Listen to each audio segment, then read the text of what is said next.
오늘 말씀은 우리에게 이야기해 주십니다. 여러분의 삶에 개입하신 하나님을 기억하라. 두 번째, 하나님께서 우리에게 이미 주신 하나님의 말씀을 의지하라. 그 당시에는 이런 성경이 없을 때였습니다. 책으로 된 성경이 없을 때, 두루마리 성경이었어요. 성경 한 권이 이만큼 무거워서 성경 한 권 들고 다니기도 어려운 그런 시절에 언제 성경을 찾고 있겠어요. 하지만 야고보는 즉각적으로 이야기하죠. 어떻게 그럴 수 있었을까요? 그 말씀들이 그의 영혼 속에 새겨져 있었기 때문에, 그 말씀들이 그 영혼 속에 충분하게 젖어들어 있었기 때문에 그 상황에 맞는 하나님의 뜻을 찾을 수 있는 그런 은혜가 있었다는 것입니다.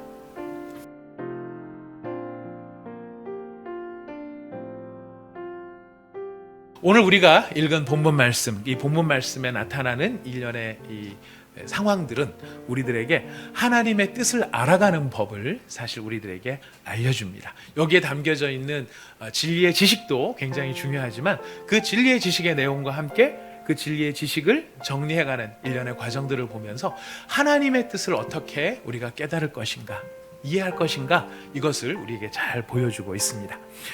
이 초대교회가 처해 있는 상황, 여러분 지난주에 들으셨겠지만은요, 초대교회가 처해 있는 상황 속에서 가장 궁금하고 가장 심각했던 질문은 무엇이냐면, 하나님의 진노와 심판에서 어떻게 구원을 받을 것인가 라는 것이, 하나님의 진노와 심판에서 오셔서 가르쳐 주신, 그리고 신약의 성도들이 고백했던 하나님이 정하신 유일한 방법, 하나님의 진노와 하나님의 심판으로부터 구원받을 수 있는 유일한 방법은 예수 그리스도를 믿는 것이다. 예수를 그리스도로, 예수를 메시아로 믿는 것이다 라고 하는 것이 하나님의 정한 방법이었습니다. 구약의 사람들은 바로 그러한 인간의 죄를 해결하는 방법이 바로 제사를 드리는 것이고 율법을 준수하는 것이다. 그래서 그걸 그렇게 믿고 이제까지 평생을 살아왔던 것이에요. 그런데 그렇게 알고 있던 사람들한테, 여러분 이제 더 이상 제사가 필요하지 않습니다. 내가 의롭다함을 얻기 위한 목적 때문에 율법을 준수하는 것도 이제는 더 이상 필요하지 않습니다. 오직 예수님을 그리스도로 믿기만 하면 당신의 모든 죄가 용서함을 받게 되고 하나님과의 관계가 회복될 수 있습니다. 그리고 그 하나님과의 관계가 유지될 수 있습니다. 이런 복음의 말씀이 선포되었을 때, 여러분 같으면, 여러분이 유대인 같으면 어떤 느낌이 들었을까요? 드실 것 같습니까?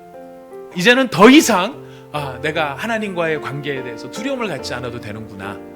내가 더 이상 나의 죄 때문에 제사를 드리지 않아도 되고, 매일같이 하루에 3번씩 의식적으로 드렸던 기도, 매월 초하루에 드렸던 예배, 1년에 한 번씩 드려야 되는 대속죄일, 이런 절기 저런 절기, 내가 더 이상 그런 절기에 매이지 않아도 되는구나 하는 자유와 기쁨을 누리는 사람이 있었을 것 같습니다. 근데 그의 반면에 또 어떤 사람들은, 정말 예수를 믿으면, 예수만 믿기만 하면 된다고 하는데, 로마의 백부장 고넬료의 가정이 어떻게 예수님을 믿게 됐고 성령에 충만하게 됐는지 바로 너희가 아는 이야기를 하겠다라고 하면서 지금 메시지를 하는 거예요. 근데 여러분, 오늘 본문 말씀을 지금 처음에도 한번 읽으셨고 같이 읽을 때도 읽어보셨는데, 여러분 베드로가 말하는 것, 이 내용 가운데 핵심적인 메시지, 주어가 뭐냐를 보면 되는데요, 베드로가 지금 이 말을 하면서 지금 누구를 주어로 내세우고 있죠? 하나님을 주어로 내세우고 있어요. 하나님. 지금 여러 논쟁이 벌어지고 있고 사람들이 각자의 생각을 이야기를 하고 있는데, 베드로는 지금 하나님의 뜻을 찾기를 원하느냐? 그렇다면 뭐를 봐야 된다는 것이, 어디에 주목해야 된다는 것입니까? 하나님이 어떻게 하셨는가? 하나님이 어떻게 하셨는가? 그것에 주목해야 된다는 것을 강조하고 있는 것입니다. 여러분, 교회는 누가 세우셨을까요? 하나님이 세우셨습니다. 누가 주권자이시죠? 하나님이 주권자이십니다. 나의 생각도 중요하고 너의 생각도 중요하지만 가장 중요한 생각은 바로 하나님의 생각, 곧 하나님의 뜻이라는 것입니다. 그래서 베드로는 하나님이 어떻게 하셨는가를 3가지로 이야기를 합니다. 여러분 성경책에다가 이렇게 줄을 치셔도 좋고 동그라미를 치셔도 좋은데요, 주어가 하나님이니까 뭐를 찾아야 될까요? 동사를 찾으면 됩니다. 3가지 동사를 이야기합니다. 첫 번째, 하나님은 나를 택하셨다. 베드로는 뭐를 얘기하냐면 하나님이 나를 택하셨는데 택하신 이유가 뭐냐면 이방인들이 믿도록 하기 위해서 그들에게 복음을 전하라고 나를 택하셨다. 이 얘기를 하고 있는 거예요. 두 번째로 하나님이 어떻게 하셨냐? 증언하셨다. 내가 지금 이렇게 선포를 했을 뿐만 아니라 하나님 스스로가 증언을 하셨는데 어떻게 해서 증언하셨냐면 그들에게 성령을 부어주심으로 하나님께서 이방인들을 구원하신다는 것을 증언해 주셨다. 세 번째로 하나님은 차별하지 않으셨다라고 이야기합니다. 그들이나 우리나 믿음으로 마음을 깨끗하게 하신 것이다. 하나님 앞에서는 유대인이냐 헬라인이냐 블레셋 사람이냐 사마일이냐 사마리아인이냐 하는 것이 중요하지 않다는 것이. 하나님 앞에 중요한 건 무엇입니까? 하나님 앞에 믿음이 있느냐? 믿음이 있느냐?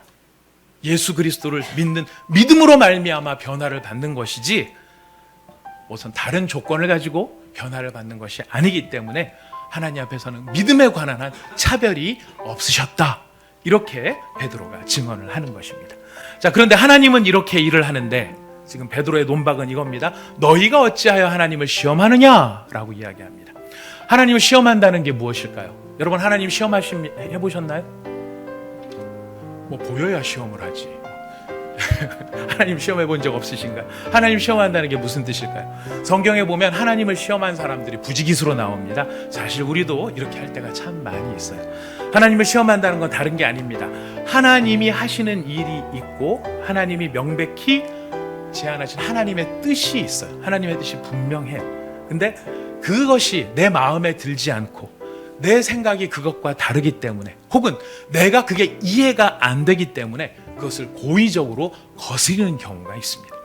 하나님께서 하시는 일을 기억하지 못하고 하나님이 하신 일을 생각하지 못하고 그것을 무시한 채 내 마음대로 가는 것이 하나님을 시험하는 것이. 이제 베드로의 결론이죠. 그러나 우리는 그들이 우리와 동일하게 주 예수의 은혜로 구원받는 줄을 믿노라. 베드로는 할례를 받은 사람인데 할례를 받고 율법을 지키고 지켰던 우리들도 결국은 할례도 없고 율법이 있는지조차도 알지 못했던 저 사람들이 오직 예수님 때문에 구원받는 것처럼 우리도 할례 때문에 구원받는 게 아니라 예수님의 은혜 때문에 구원을 받는 것이다. 이렇게 하나님이 어떤 일을 하셨는지를 이야기를 해줬다는 것입니다.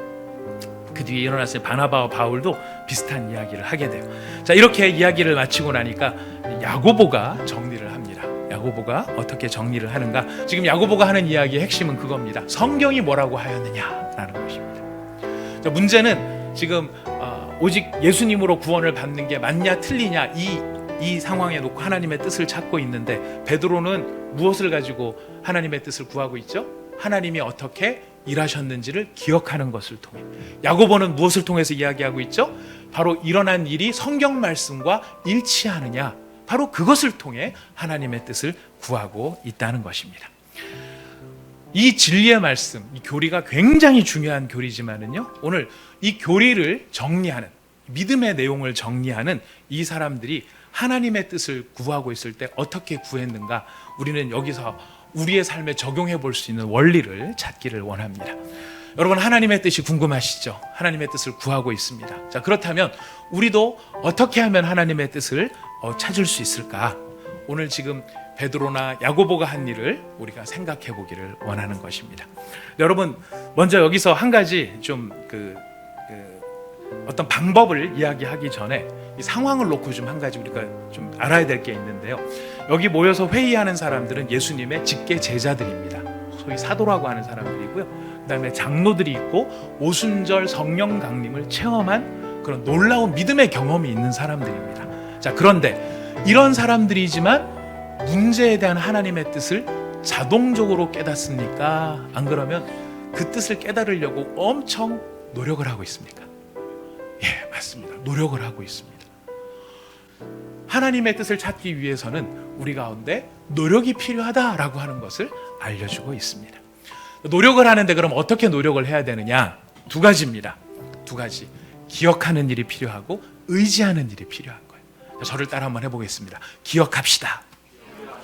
의지합시다. 하나님의 뜻을 찾기 위해서 두 가지가 필요한데 첫 번째 방법은 기억하는 거예요. 뭘 기억하는가? 뭘 기억해야 되는가? 베드로가 한 이야기입니다. 하나님이 하신 일을 기억하자라는 거예요. 하나님이 하신 일을 기억하자.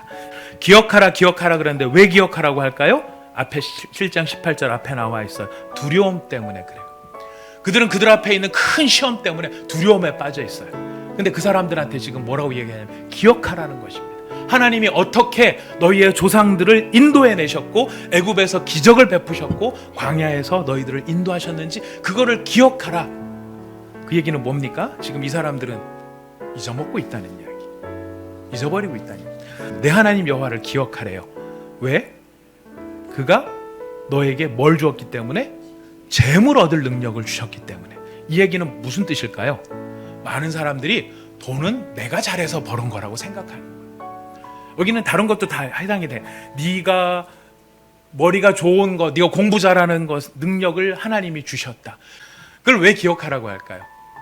우리한테 필요한 은사를 주신 분이 하나님이신데 그걸 잊어버리니까 인간들이 교만해지는 거거든요. 내 것처럼 생각하면서 살아간다는 거예요. 세 번째로 하나님이 기억하라는 것은 한 장만 더 넘어가시면 9장이 나옵니다. 9장 7절 말씀을 기억합니다. 네. 뭐도 기억하라고 하느냐면 너의 실패의 경험도 기억하라라는 것이에요. 무엇을 위해서? 지금 이 순간 하나님의 뜻을 찾기 위해서. 내가 지금 알고 싶은 하나님의 뜻이 있다면 그 뜻을 깨닫기 위해서는 우리가 기억해야 될 것이 있는데 하나님이 어떻게 과거에 일하셨는지 그리고 나에게 주신 은사가 무엇인지 나는 어떻게 하다가 실패했는지 그것을 기억하는 것이 필요하다는 것이에요. 우리 마음에 섭섭함이 생길지도 몰라요. 자, 이거는 다 참 안타깝게도 뭐랑 연결이 되어 있느냐면 내 삶에 개입하시는 하나님의 은혜와 그 기적의 역사가 어마어마하게 많은데도 불구하고 우리가 그걸 기억을 못하는 거예요. 그러니까 우리의 신앙생활이 늘 가난하고 불평이 많고 원망이 많은 거예요. 하나님께서 내 삶에 해오신 일들을 우리가 기억하고 그것들을 쭉 나열을 해보면요, 하나님이 지금 어떤 식으로 내 삶에 개입하셔서 간섭하시고 나를 인도하시는지 그 그림이 나올 수 있다는 거예요. 근데 우리는 앞에 걸 다 잊어버리니까 맨날 전만 보는 거예요. 전만 보니까 이게 뭐 어딘지를 모르겠는 거예요. 하나님이 행하신 일들을 기억하는 것, 그것이 필요하다는 것입니다. 그럴 때 우리가 하나님의 뜻을 좀 더 잘 깨달을 수 있어요. 두 번째로 야고보가 했던 이야기입니다. 야고보가 무엇을 의지했죠? 하나님의 말씀을 의지했어요. 베드로가 경험한 경험이 아무리 훌륭했다 할지라도 그것이 무엇과 일치해야 되느냐? 하나님의 말씀과 일치해야 된다는 것입니다.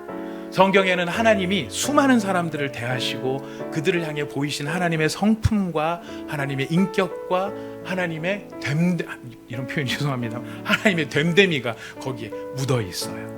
그래서 우리가 성경 말씀을 깊이 알고 그 말씀을 묵상하는 것을 통해 하나님이 이런 성격을 가지셨구나, 이런 성품을 가지셨구나 하는 것들을 우리가 깨달아 알게 된다는 것이. 하나님의 뜻은 우리가 이 말씀 안에 깊이 들어가 이 말씀을 가까이 하고 이 말씀의 세계 속에서 우리 하나님을 체험하고 깨달을 때, 그때 우리는 하나님의 그 하나님 되심을 이해하고 발견하고 우리의 삶의 문제에 대한 하나님의 뜻을 찾을 수 있게 된다는 것입니다. 여러분, 야고보가 성경을 인용하죠. 여러분, 야고보 성경 인용할 때 성경을 그 자리에서 막 찾아가면서 인용을 했을까요? 지금 상황을 보니까 이런 문제들은 잠깐만 내가 읽었는데 조금만 기다려보세요. 이렇게 찾았을까요? 아니에요. 그 당시에는 이런 성경이 없을 때였습니다. 책으로 된 성경이 없을 때 두루마리 성경이었어요. 성경 한 권이 이만큼 무거워서 성경 한 권 들고 다니기도 어려운 그런 시절에 언제 성경을 찾고 있겠어요. 하지만 야고보는 즉각적으로 이야기하죠. 어떻게 그럴 수 있었을까요? 그 말씀들이 그의 영혼 속에 새겨져 있었기 때문에, 그 말씀들이 그 영혼 속에 충분하게 젖어들어 있었기 때문에 그 상황에 맞는 하나님의 뜻을 찾을 수 있는 그런 은혜가 있었다는 것입니다. 사랑하는 온사랑의 교회 성도 여러분, 여러분도 하나님의 뜻이 너무너무 궁금하시죠? 하나님의 뜻을 알고 싶으시죠? 우리가 하나님의 뜻을 모르면 하나님을 시험하는 자가 되거나 세상에 미혹된 자로 살 수밖에 없게 됩니다. 우리가 하나님의 뜻을 찾는 게 참 중요한데요, 어떻게 하면 좋을까요? 오늘 말씀은 우리에게 이야기해 주십니다. 여러분의 삶에 개입하신 하나님을 기억하라. 두 번째, 하나님께서 우리에게 이미 주신 하나님의 말씀을 의지하라. 저는 친절한 사람입니다. 좀 더 구체적으로 여러분에게 한 가지 마지막 방법을 알려드립니다. 하나님의 하신 일을 기억하고 하나님의 말씀을 의지하는 좀 더 확실하게 할 수 있는 방법이 없을까? 있습니다. 내 성경. 여기에 담겨져 있는 하나님의 말씀을 우리가 가까이 할 수 있는 기회로 삼자는 것이고, 우리가 내 삶에 매일매일 개입하시는 하나님의 은혜를 여백에다가 적어 놓으세요. 하나님이 나를 어떻게 도우셨는지. 그러면 그것만 우리가 쭉 살펴봐도 하나님이 이 순간 나를 이렇게 도우셨구나, 근데 나 이걸 잊어먹고 있었네, 다시 기억합시다, 이렇게 돌아갈 수 있다는 거예요. 그게 어떤 결과로 나타난다고요? 바로 내 삶을 인도하시는 하나님의 뜻을 발견하는 우리의 영적 능력을 키우는 데 도움이 된다는 것입니다. 우리 기억합시다. 그리고 의지합시다. 우리 같이 기도하도록 하겠습니다.